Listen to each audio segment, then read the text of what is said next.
በተለይ የኢትዮጵያ ሶማሌ ክልልና የቤንሻንጉል ጉሙዝ ክልሎች ተሞክሮዎችን በመውሰድ አደረጃጀቶቹ እንዲቆም አድርገናል።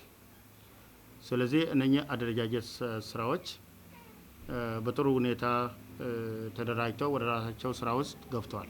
ህዝቦቹ በጣም ዝግጁ ናቸው እንግዶቹ ለመቀበል። በተለይ እንኳን መጡልን ነው ያሉ ማለት ነው። እንኳን የሀገራችን ህዝቦች በመጀመሪያ ጊዜ እኛ ጋር ይመጣሉ የሚል መልእክት ነው የሚያስተላልፉት። ይሄ መልእክት ትልቅ መልእክት ነው። ስለዚህ መልእክት ምንድነው የሚያሳየው? ህብረታቸው ያጠናክራልና አንድነታቸው ያጠናክራል። የኢትዮጵያ ህዝቦች አንድነት ማለት ነው።